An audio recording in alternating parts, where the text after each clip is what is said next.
Okay, so we are going to discuss some Instagram training today. I have a couple questions and like a little bit of an outline, but I also wanted to see what some things that maybe you wanted to cover. So I'm pretty flexible. So whatever, did you have things in mind that you wanted to talk about specifically? Really just, I mean, I think I'm using it pretty at a very rudimentary level. Just, I'm posting. I've gotten into the stories just a tiny, tiny bit. Mm-hmm. Um, I'm hashtagging, but I don't think I'm using it to, like, I've never had anybody contact me on Facebook. I feel like the only people that follow me are either other Beachbody people or Herbalife people, or it's not reaching the right audience. So Okay. I don't get how to make it work for me. Sure. Do the right thing to make it. Absolutely. No, that's helpful to know. Yeah. So, what I'm hearing, I think what I'm hearing is you're struggling with finding that kind of your niche market or finding people that aren't coaches. That's a huge problem. I have the problem too. Every time I have a new follower that's just random, it's always like a coach or somebody who's already into fitness. Right. Which, isn't a horrible thing, but still, it's like, where do I find these people? Right. So, my suggestion for this is to find or take time to figure out things that you enjoy. Like, I'm looking at your shirt right now. You've got, Bill Murray on your shirt. So you might like, so if there's movies that you like, that he's done. So you can, think about a movie he's done and hashtag that movie. Look for that movie. So when you search the hashtags, thing is, it's such a time-consuming thing. So these are one of the practices that I try to do. I talk about it as like my toilet time, Yep. Walk through the bathroom that I really need to, but these are the perfect things. I'm always doing like those hashtag things, kind of like my searching, because I could sit and literally scroll for hours if I needed to and just get lost in cyberspace.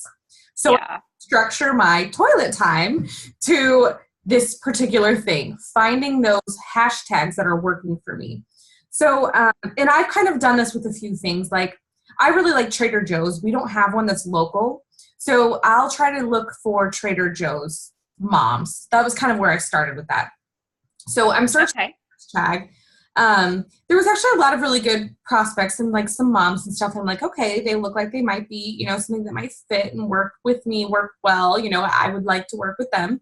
But it gives you alternate hashtags at the top that are similar to what you just searched for. Those are always really helpful to kind of guide you along. It is it is really a tedious process. I'm not going to say it's not hard. It's just time consuming. So a hashtag that worked really well for me for a while, and I'm pretty sure it's overdone, and I've talked about it a lot, and I've heard other, coaches talk about it. It's just like Fit Moms. And I even went to Fit Mums, because we were kind of trying to market the UK. But it really did work well for me, and I really did find a lot of good people. So what I found with working with our niche or the things that are unique to us and what we like, like I'm a redhead. So I could hashtag redhead, but that might pull up redheads who have no interest in, being fit at all. So how do you hone in on finding that market? Well, put the word fit in front of it, or, obviously like fit mom of boys always worked, or try to think of things, nutrition wise that might help too, because if you can talk to somebody and find people who are interested in being healthy, then that's going to help you really narrow down that search. Because you, like I said, you could pull up, I don't know, Groundhog Day, look for that hashtag, you're going to find men, women, you're going to find tons of people. You're going to spend so much time just searching through there trying to narrow it down. Right. So again, trying to kind of tweak it a little bit so it's unique to you and to your interests, and then kind of adding in like the fitness piece. You can, if you have dogs, you're a dog mom. You can hashtag dog mom, look for that. But again, you're going to have to kind of filter through, use your own filter. So, I don't know, dog mom in the park, walking dog mom, or things like that. Adding in those fitness pieces have been really helpful for me. And again, it's really all about those hashtags. So being creative with your hashtags is Mhm. really helpful. I had a copy and paste hashtag of about 25 to 30 that I would use.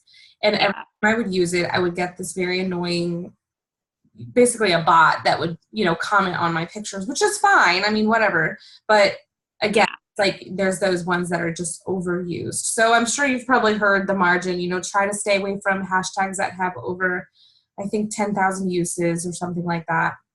Yeah. So just kind of trying to keep it narrow. Another thing that I found really helpful kind of in finding those people, because really people aren't really going to find us. At least for me, like my target market, those people are moms who are just kind of like to work out. They've got a family, they've got, other responsibilities. They might be working, they might not, but it's not necessarily somebody who's actively seeking to be a fitness, person or a professional, what do you call those people? Oh, a personal trainer. It's not a professional Right. trainer, personal trainer. So, I try to think about that. And so I have to go find them. They're not going to find me. Those people aren't out searching for this. So how do I find those people? Well, my boys are into archery. So I'm going to look up archery moms. And, it's actually a very small market there. So that was easy to filter through those people. But yeah, just kind of finding those things that are really unique to you. I think it's really important. And it's also going to get you excited. Like I found it gets me really excited when I see somebody who I'm like, oh my gosh, this person is like my twin. We would have so much fun. And then of course, sometimes I don't message you back, but it is kind of that starting the conversation. So I find it really helpful. Like what's a conversation that you use for when you see someone who you think would be a really good potential coach or customer or just somebody you'd like to chat with? So what's kind of some conversations that you use or some language? Usually, I mean, I'll look at their profile and just, kind of see if we have anything in common or whether they have kids or whatever. And I always comment, you have a gorgeous family. They all do. Mm-hmm. And, that's usually my or, thanks for the ad. Your girls are gorgeous or your sons are cute. Mm-hmm. I kind of leave it at that at first. And then I'll ask them, usually I'll open up with I have a challenge group starting such and such a date. Do you have any health and fitness goals for the summer? Mine's still pretty basic. Still working on my intros. Okay. I've not done this for a ton of time yet. But. Yeah, you're still very new, so that's okay. Yeah.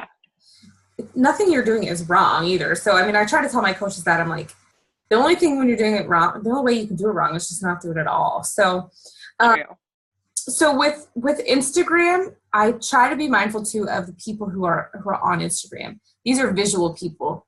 So I try to definitely narrow it down, like even more than I would for Facebook. Facebook's a little more touchy-feely, a little bit more personal. So with Instagram, I usually start a conversation. Like I mean, 98% of my people on Instagram are cold market. So I usually start a conversation just, after looking through their pictures, and I'll just say, I love your page. You've got some great photos. Like, are you a photographer? Like, what do you just try to learn more about the person? Always end with a question. Occasionally I'll just throw thanks for the ad. I love your page. Obviously we're busy and stuff. So I will throw those out there, and sometimes people respond, sometimes they don't. But I always try to end with that question saying, I love your page. If it's somebody who I think looks like they could be a great coach, or they're already into fitness a lot, taking a lot of sort of selfies, I'll definitely be like, are you a fitness coach too? Or how long have you been on your fitness journey? Or, just kind of asking those general questions. Now, obviously the coach too one, it's kind of a twofold. They can either take it as, wow, that's really flattering, as a compliment. You think I'm a fitness coach. Right. Or they are like, oh, you're a fitness coach. So I feel like the people who are taking it as a compliment are the ones who are going to respond. The people who are interested in coaching aren't going to respond. And then it just kind of weeds it out for me a little bit. God, I'm sorry. This lighting is horrible. Let me turn this on. Okay. It's still terrible. Like bad time of day for me here. Okay. So that's definitely one thing that I find gets a lot of traction. I just start conversations with people. A lot of people, they'll be like, I see a lot of personal trainers, and I don't hesitate to message those people. I'm like, if you're a personal trainer, this is definitely a market for you. I'll end up making more money anyway. But I try not to steer away from anybody. I just try to be open-minded and just try to look for anybody that I can. One thing when you're searching through the filters and the hashtags, like when you find somebody who you think would be a good prospect or a good customer, just somebody who would kind of jive with, I do make sure to look through a lot of their photos. You look for those sliders, look for those loops, because there are people who are doing the whole curiosity marketing thing, so they're being very discreet about what they're using. And me personally, I'm like, throw it out there. I don't know why. I'm the complete opposite of what I should do in terms of being, keeping the curiosity out there. Because I'm like, I want to know. Like, I hate asking questions like about other things and like what is it, like the whitening toothpaste? Yeah. You've seen those? They take a picture of the box and it's like you don't get to see any of the labels. And I'm like, that annoys me. Like, that just makes me not want to buy from you because I feel like you're being I hate it. But anyway, I'm still trying to do the curiosity marketing thing. So I do message some people and they'll be like, yes, I am a coach. I'm like, great. Welcome to the family. It's so nice to meet other like-minded coaches. Right. So it sounds like you've got the stories or the, looking through your filters. Do you know how to use the Discover tab and looking for new people? Yeah, I do know how to do that. So one thing I also find really helpful is trying to find new people. So if you're trying to increase your following to have people see what you're posting, right. My biggest tip I think there is finding someone who has a huge following, 1 million followers, or finding somebody who you like, who you kind of mesh well with. So there's this one, she's like a fitness competitor. She's super in shape, has nothing to do with Beachbody, but she had the same injuries as I had, or hers was worse. She ended up getting hit by a car at a show in Vegas and like had open fractures in both of her legs. Like, it was just insane. So, she's at this fitness competition, kind of injured herself really, and she's came back and still done shows, still looks great. So like, I totally mesh with her really well, and she's got maybe like 60,000 followers or something. So what I do, because I know these are people who want to see someone overcome, challenges. Also somebody who's in shape, which she looks way better than I do in a bikini. That's fine. I'm getting there, We're all looking towards that, so. But I know that it's, if somebody's following her, they like fitness, they like somebody who has a success story. And so what I do is just go to those followers and I start looking through those people that are following her and I start following them myself. Okay. A lot of people I've been finding do have their pages, like their account set to private, which is perfectly fine. I still follow them. I've kind of played around with it, whether or not to follow or not to follow. If it's a private account, I'm just going to follow it. It's totally fine. So I do that. And then about once a week, I do use the Instagram Cleaner app that I have. Right. And again, my toilet time, that's one of the things I do is I do my 50 unfollows because I can see who has followed me back and then I'll unfollow those 50 people. And you can do 50 an hour, usually is how many. The last actually app I had didn't really work very well, so I did get another one and it's a lot better. But play around with whatever works on your phone, whatever one you work well with. So that's kind of a big thing for getting those followers, getting people to see your page. Also, when I'm looking for those people, I do kind of look at their page too, if it is a public profile. And then I can kind of open up a conversation right there. So it's kind of a quick and easy way to say, hey, I love your page, I've got a white SUV too. How cool, it's the other people that like big trucks, I don't know, things like that. So it just kind of opens up that conversation. Okay. For stories, are you in Carl's 1x3x5 group? I don't think so. Okay. Do you have a ticket to Summit? Because that one's I'm not able to go this year. Okay. So that's kind of, that group is a Summit group that Carl's running, and he's kind of running a 1x3x5. So what he's saying is basically, he's talking a lot about Instagram stories there. Basically, the gist of it is trying to get more people on your team. You are the one, get 3 people on your team, and then kind of expand from there. But he does talk a lot about Instagram stories, and they are very popular right now. I'm not much of a story watcher myself. I guess I just don't have time for that. I think as a coach, we have our priority is to get the message out there, not necessarily to watch others. So Yeah. I'm starting to get better at it, but and I actually do pretty well with my Instagram stories. But what he wants us to target really on our stories is being us, sharing those kind of random things throughout the day. They can be fitness related, coach related, whatever. But he also talks a lot about doing the live videos. So you want to do like 3 clips of your workout, you know, short little, I think it's, what is it, like 15 seconds, 20 seconds. So doing your clips on there, but then also creating space to talk about being a coach. And I think that's the hardest thing for people, is to talk about this business. So Yeah. I think and I have to be honest, I haven't done it very much in the last few weeks. I need to create that structure for myself so I have those reminders so I don't forget to do it. Actually, I have it right up here on my board too. So on your Instagram stories, you want 5 to 12 stories. You want to post about your shake that you're making. So you can do like a boomerang with your blender, you know, shake your Energize, whatever it is. And then do your 3 workout clips, 1 to 3 workout clips, whatever works for you. Even if it's just a selfie, it still works. Sharing the food pics, so things that you're eating throughout the day, so people can kind of see.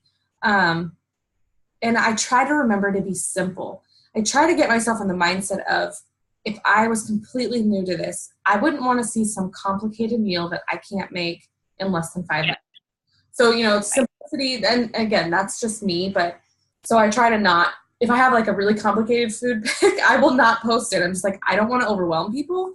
And I also don't want to tell them how to put 27 of these ingredients together because I don't have time. So keep it simple. Even sharing about the beach bars, you know, just, you don't even have to put the wrapper, just showing, you know, your bar, this 10 grams of protein is getting me through, you know, the soccer game. So things like that. And then of course those personal things that are personal to you, you know, if you're watching a movie with the kids, you got, you know, going to soccer, you know, making it work.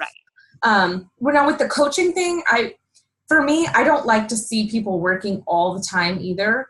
So I try to remember to keep that balance of, I don't want to be the mom at my kid's soccer game building my business. While it sounds kind of cool that you can build your business anywhere, I also try to be mindful of making sure that I'm making my family a priority. So, just, you know, but sharing really about the coaching opportunity. So for me, it's all about mindset. How can I share without scaring? So share without scaring. Sharing without scaring. I want to share things like, you know, the extra $80 I got this week totally filled up my gas tank, and I got to get my nails done. You know, so those things. And of course we have to use the income disclaimer when we say things like that. But really just sharing how easy it is. I mean, honestly, being a coach is so simple. It's just doing it. It's just the doing. And I, you know, try to do that in sneak peeks and things too. Just try to share how simple it is. So yeah, just sharing and doing videos about that. One of my success partners, she always does videos in the car when she's driving. So, you know, which is safe. But I was like, did you get like a handheld device thing so you don't have to, you know, your hands free? She's like, no. I'm like, okay, I didn't either, but I need to get one because I did have a say, be careful. I'm like, I know, but I'm so creative when I'm driving and I can just talk so much easier. It's the only time I try it. So, you know, I'm just, you know, just sharing about the business and what it's done for you and what it does for you, what it's good for you, what it can create for you, you know? So those things. So you know how to send direct messages and things and finding your direct messages. Okay. We don't have the swipe up availability until you get over 10,000 followers. So instead of saying like swipe up on your Instagram stories, you know, you can just put little arrows down here, you know, click to message or whatever to try to create that kind of call to action for people. But yeah, I think those are the top things. Helpful.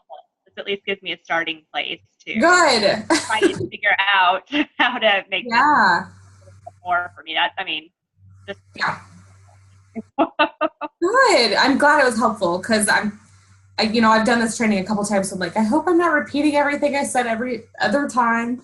Another thing too, I like to do with my stories is, you know, you can link you can link your Instagram account to your Facebook account. So I have mine linked to my like page. You can also link it to your personal page. So what it'll do, whenever you post on Instagram, whether you post in your feed or your story, it'll go to your feed or your story on Facebook, which is really cool. To learn more about that. So what I do with my story is a lot of times I'll still try to take my story, because my story will save to my phone, to my camera roll. So instead of having to take a video again and put all the little words and cute pictures and stuff on it, I just copy it to my personal story on Facebook. So it's super easy to do that. The other thing I've been trying to do is my Snapchat. I don't know if you're on Snapchat, but I always... Yeah, but I do nothing with it, so... Yeah, I don't like Snapchat because it's whoever follows you is really the only people that see it, unless you're doing the geo filters and things like that. But it's kind of pointless, but still, you want to get something out there. So you can do the same thing. You can just upload it from your camera roll right to Snapchat, and you don't have to do anything else. So, but yeah, that's really helpful to have them linked. Then you're not copying exactly what you just put, because it'll do it for you. I mean, it'll say it's from Instagram, but it doesn't matter. It's fine. Okay, cool. Yeah, and you don't have to have a like page. I don't know if you've heard that, like on Is that like the business page or like? Yeah. Yeah, it automatically tried to create one for me or something. I don't even remember, but I haven't done anything with it. I wouldn't worry about it. They changed kind of the rules a little bit, where they were just making sure that business pages and things were filtered kind of out of news feeds. So, and I'm not saying don't do it. I'm just saying don't stress yourself out about it. Do whatever works for you. People post on their personal pages with their businesses all the time. Does have a rule too that like that if you do get caught, you're gonna you could lose your Facebook page. But again, how many people are on Facebook? And I mean, somebody to monitor that. But if you're not doing anything like being super salesy and spammy, like, here's my link, buy for me, you're gonna be fine. So I've been leaning more on my personal page too for promoting and putting out my transformation photos of other people. So do whatever works for you. Okay. That's good. Yeah. But yeah, definitely link your pages up though too if you don't have those linked yet. I'll stay. I don't know. I think you do it from I think you can do it from Facebook now too. So I think you can do it from Instagram, but since Facebook owns Instagram now, I think it's pretty much in tandem. Yeah. Yeah. So, okay, what other questions do you have? Really, I think that was mostly it. Just, that makes sense about just searching the hashtags that make sense to you and make sense about your lifestyle. That makes sense. Yeah. So I think what's really helpful is to take time out of your day, think about the things that make you you. Like that's probably the hardest thing is, or asking your kids or something, what's something different about me that, other moms don't have or don't do, or even your best friend, that's probably the best person to reach, or your mom. Like they'll tell you, well, I don't know. You always like to make wreaths. I hate your wreaths, but you make them anyway. No. Something like that. Whatever you do, DIY stuff. Yeah. Okay. Random stuff. So. Yeah. Thank you. Thanks for taking the time. I appreciate it. No problem. I'm glad to do this. Talking and like, I don't know what to do with this. It's so overwhelming. I mean, it's all overwhelming. I think just keep going. Just keep going with the flow and keep trying and you'll do great. What I'm doing. Yeah. Do you have a lot of people for To Be Mindset? I had a couple of people, but I'm still talking about it and I'm trying to get more. I haven't even officially started it yet because I have 2 more weeks of 80-day obsession after this week. That's great. That's great. Get with the meal plan and then I want to start it. Yeah, no, absolutely. Cool. Awesome. How are you doing with 80-day obsession? Awesome. I love it. I know. I love it so much. Yeah. Very cool. Good. All right. Well, I will stop recording and